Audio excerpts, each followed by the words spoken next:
So Tyloo just beat Eternal Fire 2-0, and it got me thinking a little bit about whether IGLs are less valuable in CS2. And I think there's something to it to some extent. MR12 does undervalue IGLs at least a little bit, especially because IGLing from ahead is a fundamentally different beast. I think good IGLs are IGLs that can call you out of a downswing, whereas medium, like C-tier IGLs can win you a game based off of, you know, you're already winning, your strats are working. And I actually think Tyloo, I'm not trying to say that they don't have a good IGL. I really don't know too much about Tyloo. I think they play kind of the perfect brand of CS if you want to upset a team that doesn't know too much about you, and if you have a lot of time to prep. They've got some really crisp strats that I'm imagining some teams are probably going to try and steal because they're run to perfection, and they run Eternal Fire over on 2 or 3 gun rounds with just really well orchestrated execs, and then off of that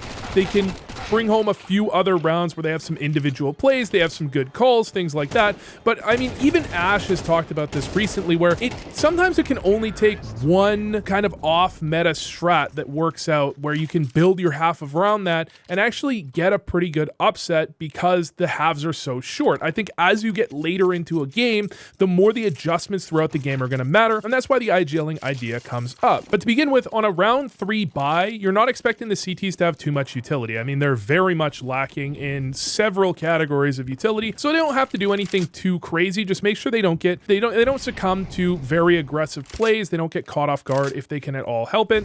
And their timings and their chemistry are really important when it comes down to the way they're playing. So you're going to see, I mean, Mercury is just going to hold the B pushes. You've got G an attacker, or actually Jamyoung an attacker, trying to take mid control. They've got good utility to make sure it's possible. They are a little bit spread. Like, in theory, to do this with 0 risk, you would have 2 players taking middle. So you have to take some risks, but they've got the flashes to make sure that there's as little risk as possible while taking that control. Then you've got players doubled up over towards the B side, because one of the most common responses off of your opponents taking mid control is you push out towards B and try and take B main. Well, in this case, Eternal Fire actually try and change things up. They get aggressive in towards canals, and they actually take down Mercury 1 for 1, and then Joda nearly picks up 3, dinks G so that Xantarez can take him down pretty easily, and the round actually collapses because of some very strong aggressions from Eternal Fire. And that's generally what you should kind of be expecting, that if you allow your opponents that have more experience, I mean, Eternal Fire were kind of the unanimous #1 pick for the EPL play-in. There's a reason they were the unanimous #1 pick. In group stages, they are one of the best teams in the world. You're expecting, if they're given the room to play their game, they should be winning the majority of the time. Well, this time around, on a force buy here, Tyloo go for E-box control. Major probably gets both kills there a very high % of the time, honestly. He's like 1 bullet away from getting the 2nd kill.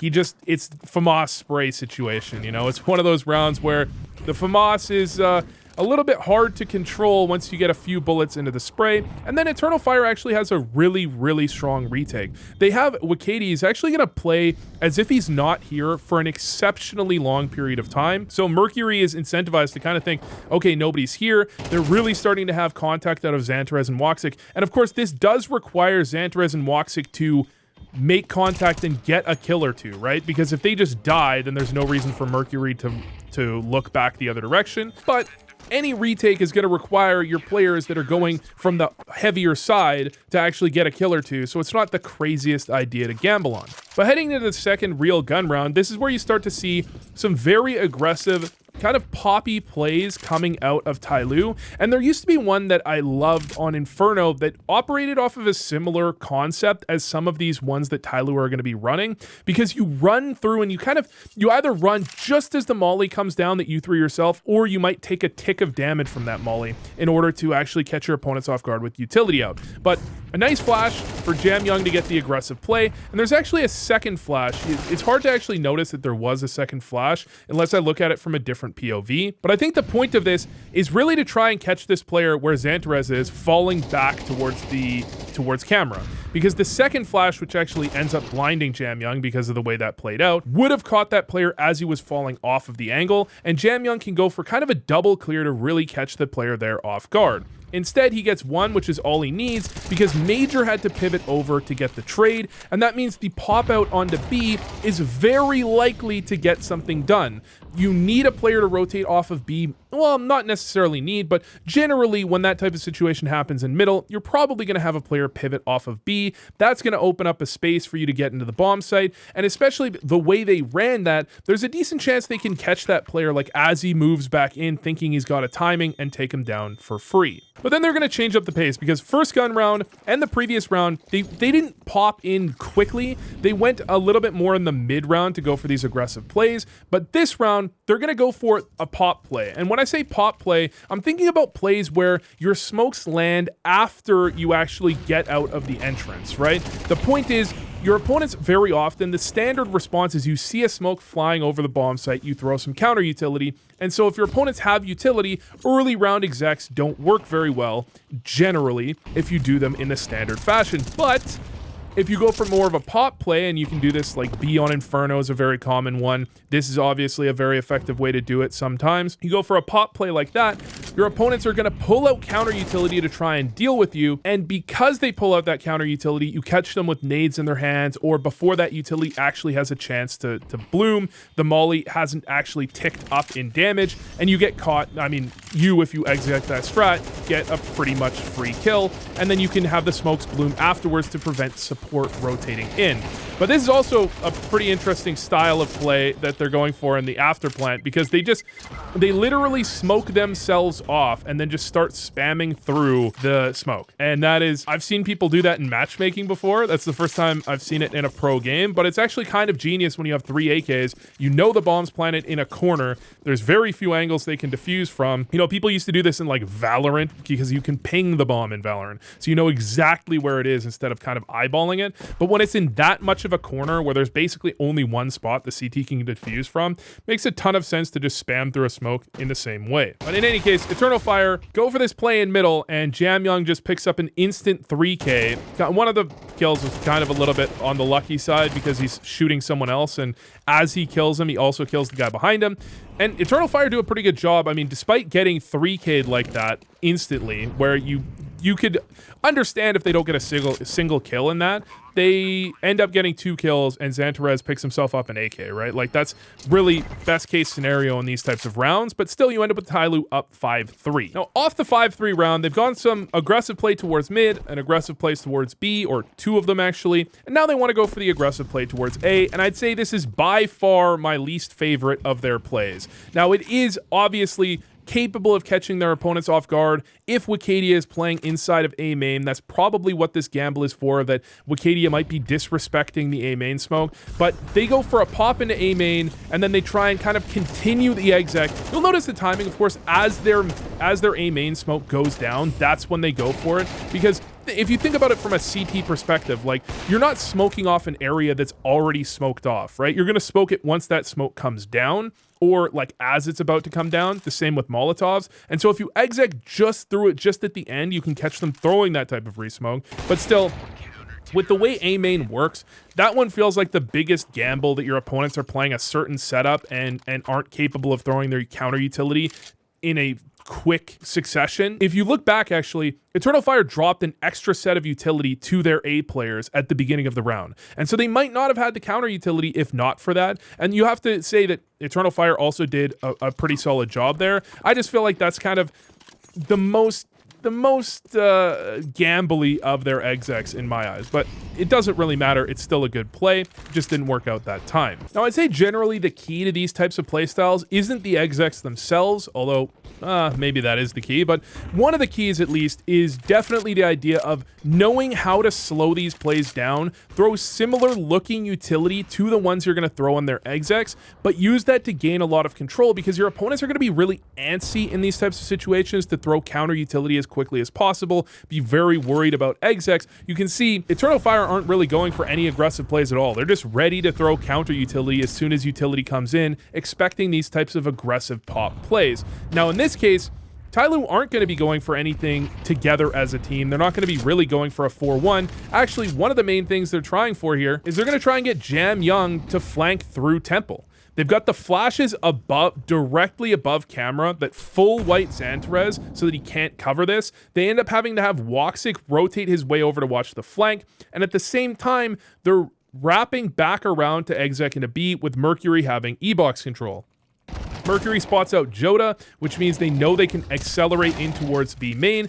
Problem is, they get absolutely destroyed. However, there's a couple of trade backs, and then Jam Young is in the perfect position to go for the flank at the exact right timing. His teammate actually peeks out, almost gets a little dicey, but Jam Young with the jiggle, Wicadia swings, he hits a really nice shot. The key there is that they slowed it down, and again, they used some utility they're going to be using in the next exec. In that one, we made them want to throw that utility as fast as possible, then we punished them for it, and now we can punish them if they try and back off of throwing that fast counter utility. So this time around, they're going to go for the mid play. And the timing I'm talking about is this molly. That's a T molly that's thrown. And as that molly is thrown, we actually have Jam Young. He didn't smoke off his own molly. He ran with a smoke out because he knew the counter molly was going to come in so that they can wrap back around the back of the bomb site and get both players. Like, the level of coordination that goes into that is insane compared to, like, I mean, people practice their execs, of course, at every level, but they don't usually feel quite this crisp. Like, if we look at this from the CT perspective, there's the T-molly. There's going to be a couple flashes in to push Xantarez off of the angle. Jam Young gets blinded by his own flash there, but there's not much opportunity for Xantarez to get all that much done if we watch that from his POV specifically. He spots one, drops down, full whited as he tries to peek out. That's part of the reason I think Jam Young actually gets blinded by that flash. The point is anyone that's looking at that angle has to be blind by that flash. They can't even find a good timing, although I'm sure he's not supposed to actually be looking at it. I think it's the timing where he might be kind of under it and in front of it, and it lands kind of above and behind him or something like that, maybe the point. But still, that's just a well-crafted execute. When I said at the beginning, keep in mind, this is how you can win against a team that's a bit higher ranked than you. You do a bit of gambling, right? Sometimes you could be running into the wrong setup. You could be running into a team that goes for a smoke and then a re-smoke on top of it just as you get 4 players outside there. That's a gamble on their side as well, right? They have to have the right reads, the right calls at the right time. You're happy to make that gamble if you're the lower ranked team. And that's why I question, again, how much do IGLs matter? Well, how do you call your way out of this? Like, there's no perfect way to call your way out of this unless you can get a read on the timing they're having. Or one of the things that these teams do, like a lot of teams do at least, they practice against specific execs in refrag. So refrag, you can have these, it throws the exact exec that your opponents will use. You can program the exec into it, and then you can run it against kind of some intelligent AI, like bots basically, that will run that exact strat. And you can get used to the timings and the way it's going to look, and the bots will follow even the pathing into the bomb site off of that strat, right? And so if you come in with new execs in general and a very aggressive style, it's always been hard to deal with. You've always seen upsets in these positions, in these situations, but some of the time you would see comebacks where teams would start to look really good. They might get up something like 12-5 or 12-6, and then this comeback would get stopped, and those types of games are limited. It is hard to get yourself out of a hole when you come into an opponent that just has some really strong execs and some good ideas, because eventually they're probably going to find a clutch or two to actually close out the game if they get a fairly large lead early on. I really don't want to take anything away from Tyloo here. I mean, on the first map on Inferno, they actually had a pretty poor T side and they came back on the CT side. Having good execs is never a bad thing, and it's always been tough to deal with. The question was kind of more like, if your opponents just have some kind of strats that you haven't seen before, they run them really effectively, other than aim better, how are you supposed to call out of that when halves are only 12 rounds long and you only have maybe 4, 5, 6 gun rounds max in those games if you save a lot, right? Now, Tyloo they have a lot going for them, as in they had some really good, solid individual performances. They won both pistols, but in their defense, they lost second round. And second round is kind of a toss-up on its own. You can make the perfect play, and then you just run into your opponents that they run the right exec on the weaker site, especially on Anubis, right? You're kind of pivoting around, trying to make sure you're stacking the right site at the right time.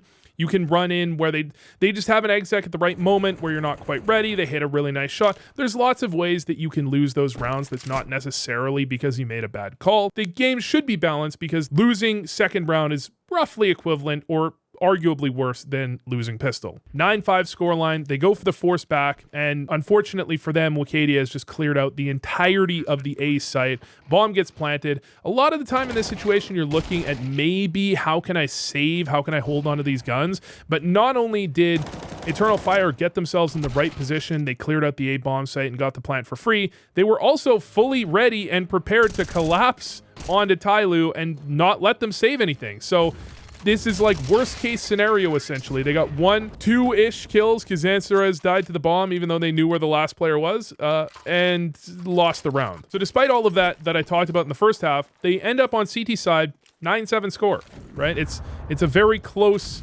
game in heading into the CT side, where Eternal Fire have every ability in theory to do exactly what Tyloo did back to them. Now, Tyloo actually have some really solid aggressive plays on their CT side as well. They were going for that play there with Mercury trying to flank A. At the same time, they had the player pushing out a main with some utility. The problem is now they've used up the vast majority of their utility, so they've kind of gambled on some early aggressive plays. Didn't really work out, and they've got, what, 1 molly, a flash, and a nade left over. This is the situation you're looking at on third round buys, as well as on, like, when your opponent's force, right? You're not looking at the best buy of all time if you lose that second round and then force onto third and lose that as well. You've got Eternal Fire, they just go for the exec, and Mercury's back plat. I think he's only going to end up getting 1, but somehow this round actually ends up going Tyloo's way, because they have G with the extra flank, so they go 2 players out A main, which is generally a pretty decent idea, a decent rule. Like Nuke, you double push lobby, so if 1 player dies, you can get the trade. Double pushing A main in situations like this also generally makes quite a bit of sense.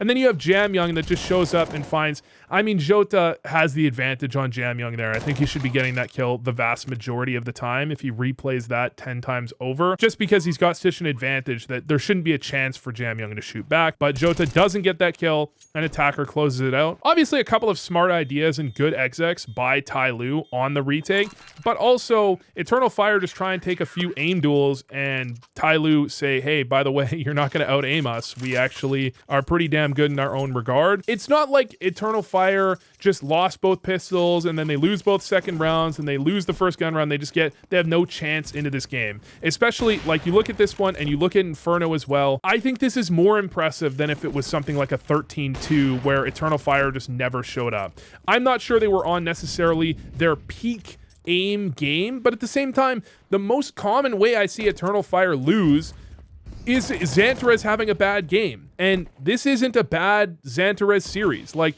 it's tough for Eternal Fire to win because they set up Xantarez to do well. So if he has a bad game, it's tough to turn that back around. But he doesn't have that bad of a game. I mean, he's still top frags, or he's second fragging at the moment. I think he tops frags across the series. This is really well done by Tyloo. They find the initial pick.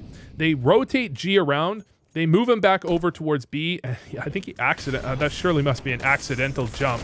They move him back over to E-Box. He gets pushed back. He's doing everything right to try and find openings. Xantarez even jiggle peeks him off the angle, and he nearly gets spammed to death. I just think about, like, Eternal Fire watching this one back, where they realize 1 extra bullet onto G would have taken him down. But not only that, because Jamyoung's going to miss a shot here, and Xantarez just has to get that kill. But now both players have 8 HP.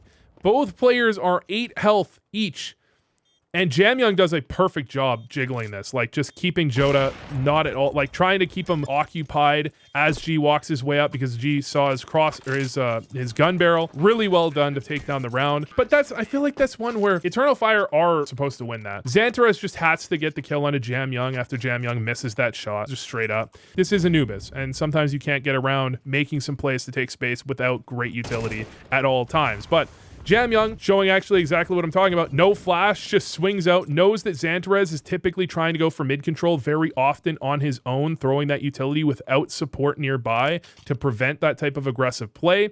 Finds the initial entry, finds the kill, and not only that, he actually ends up sticking around in mid, so he knows that mid is completely clear. Bit of a gamble. We saw what happened when Eternal Fire tried something similar. I believe they had Xantarez in this exact angle, and Tyloo had a play specifically designed to deal with that type of player, the double flash aggressive entry from, I believe it was Jamyoung actually on their T side. But he holds around. But I mean, two players towards B, and your opponents are going for a B hit. You're just going to have to land some shots. Admittedly, it's against, a MAC-10 and an AK, but the initial kill goes the way of Eternal Fire. That being said, because Jamyoung is on this fast entry, it kind of does lock or fast flank rather, it kind of does lock Eternal Fire into a really uncomfortable position. You can't really stay on the bomb site when you know you're getting flanked like that. It's a 4v3. They have to try and get out somewhere, and it's actually Jam Young that picks up one, and he's got the time on Major. He doesn't force the gunfight. He actually buys a little bit of time for his teammate to get over, and that nearly punishes them because actually Major almost runs all the way away